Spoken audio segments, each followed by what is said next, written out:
Hey everyone, welcome back. In this Power App tutorial series, we are building a complete IT asset management application from scratch using Microsoft Power App and Dataverse. In the previous videos, we built the navigation menu, Dataverse tables, asset screen, location screen, asset allocation screen, editable employee screen, and engineering screen. In today's video, we are building asset detail screen. Here users can view complete asset information, check asset allocation history, view repair history, and add a new repair records, all from single screen. We are getting very close to completing this project. Once the series is finished, I'll upload the complete application solution for free on our website. So make sure you subscribe and don't miss it. Now let's get started. Let's add a new screen. First, add a vertical container, then add a horizontal container, and inside it, add another vertical container for our content. Remove the shadow and remove the padding from the main container to make the layout clean. Now add a text label inside the header container, enable flexible width and flexible height.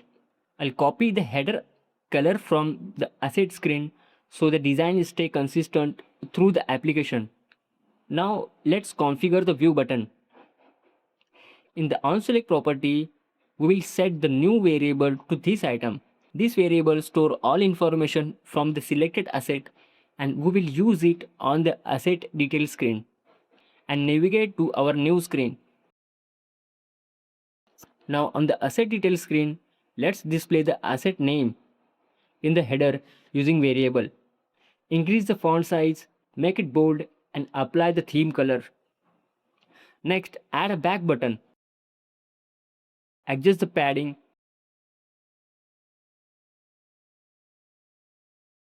and in the onSelect property, use the back function. Now let's build the content section. Add two vertical containers, then change the parent container to horizontal and add some gap between both containers. In the first container, simply add a view form, connect it to our data source, and for the item property, use the variable we created earlier. Keep only the required fields, change the form layout to one column, and apply a white background to both form and the container. Now let's work on the second container. Let's add a horizontal container for our tab header and below it add another vertical container that fills the remaining space. Inside the header container, add two vertical containers and remove the padding. Now inside the first container, add a button. Enable flexible width, flexible height and change the fill color to transparent. Keep the text color black for now. Change the button text to asset history, then customize the hover color to transparent, same as for the hover fill, press color and press fill. Now add a small text label below the button. Remove the text, set flexible height to 3 and apply your theme color. This will be our active tab indicator. Now in the button onSelect property, create a variable called asset history tab and set it to true. For the button's text color, use if statement.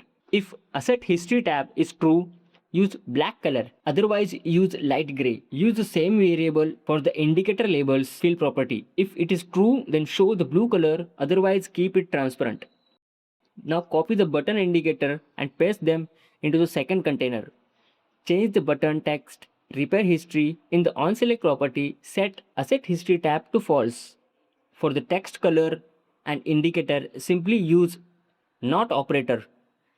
So both tabs switch automatically between active and inactive state.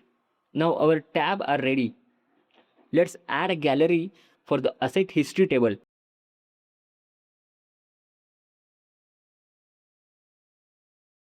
Inside the gallery, add a horizontal container. Set its width to parent.template width and adjust the template height. Now add a text label inside the gallery.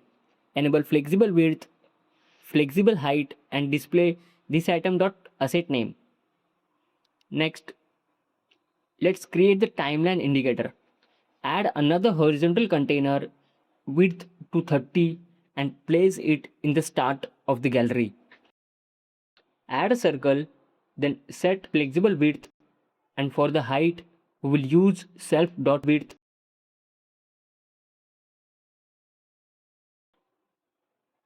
And add a text label, set the width to 2 and enable the flexible height. Then copy and paste it for the top and bottom sections. Now remove the shadow from the main template container. Inside it, and add another vertical container. Then add two text labels to display asset type, asset name, and asset assignment date. Now let's connect the gallery. For the item property, filter the asset allocation history table where the asset ID match the asset ID stored in our variable. This will display only the history for the selected asset. Now let's change the circle fill property. We will use the switch function with this item.history ID and assign different color. This give each history record different color in the timeline. Now copy the entire gallery and paste it into the same container.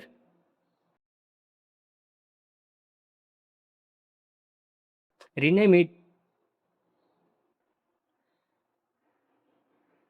For the visible property, use the asset history tab variable. Since the first gallery is show when the variable is true, for the second gallery, simply use not equal asset history tab. Now then asset history tab is true, users will see the asset history, and when it is false, they'll see the repair history. Now let's edit the repair history gallery. For the item property filter, the repair table using selected asset ID, then add a required text label including the return date. For the circle, use history ID the same way we did earlier. Now let's add the repair form for creating new repair records. First, add a repair icon and then adjust the padding and color.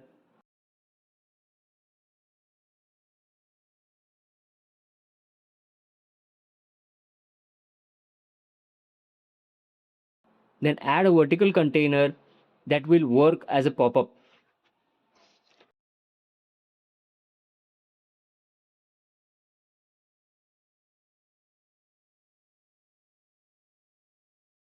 For the pop-up visible property, use a new variable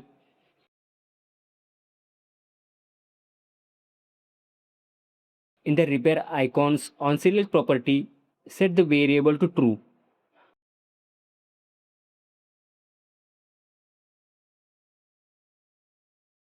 Instead of creating the pop-up again, let's copy the pop-up container from the asset screen and paste it here.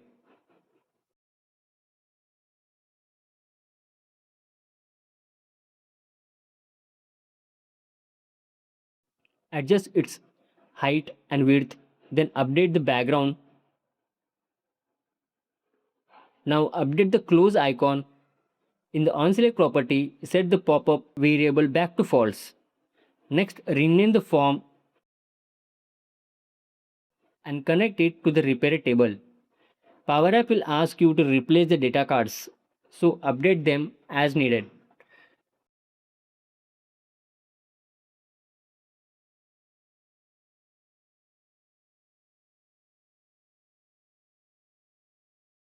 Rename the form header.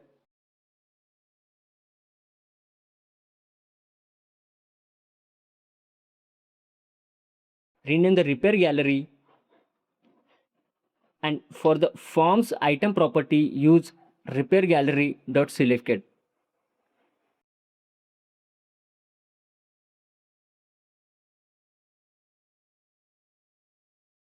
Now let's add a new record.